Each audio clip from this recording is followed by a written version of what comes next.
Civil Society Legislative Advocacy Center, CISLAC, and Konrad Adenauer Stiftung, Nigeria, has organized a one-day dialogue on local government autonomy in Nigeria with focus on the effects of corruption and inefficiency on good governance in local administration and local government legal reforms, which Nigerians must ensure it is strengthened to be accountable in good governance. The Executive Director of Civil Society Legislative Advocacy Center, CISLAC, Awul Musa Ibrahim, and Samson Adeniran, the representative of Konrad Adenauer Stiftung, and other notable stakeholders at the one-day dialogue stated that the event was put together to address challenges in local government autonomy to local government administration and local government reform.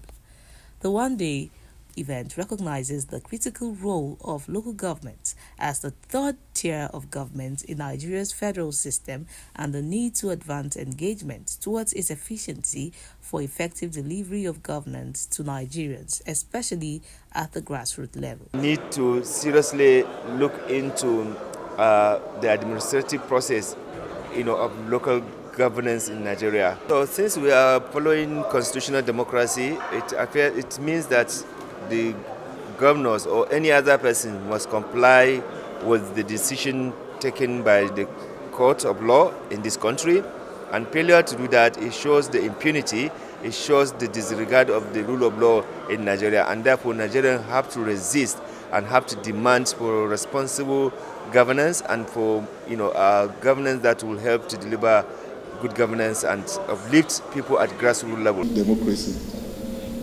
The local government system has long been regarded as the closest tier of governance to the people, serving as a vital mechanism for development, resource distribution, and democratic representation. Yet, the historical trajectory of local governance in Nigeria has been one marked by both aspirations and challenges. We have seen periods of reform, ambitious restructuring, and promises of decentralization. But we have also witnessed recurring setbacks, challenges that continue to weaken this critical arm of government and hinder the realization of its full potential.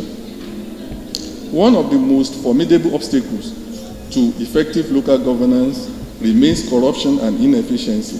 When governance at the local level becomes synonymous with mismanagement, embezzlement, and a lack of transparency, the very foundation of democratic accountability is eroded. The consequences are far-fetching: poor service delivery, inadequate infrastructure, and a disillusioned citizenry unable to hold leaders accountable. Addressing these issues requires not only institutional reforms, but a collective commitment to integrity and accountability at every level of governance.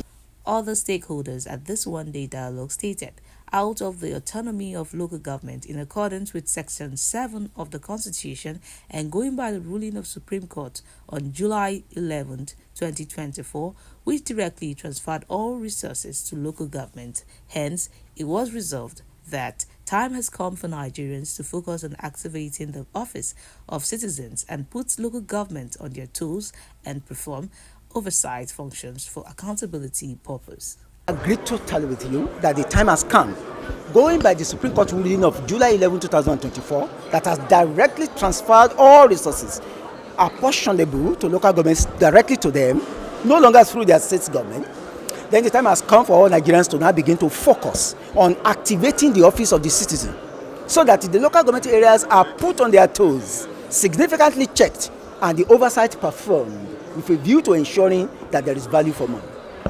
But with increasing constitutional and statutory amendments that we have heard, particularly going by Section 7 subsection 1 and 7 subsection 6 of the Constitution of the Federal Republic of Nigeria 1999 as altered, local governments no longer have any excuses to make that they are now emasculated by the states, because the Supreme Court has liberated them.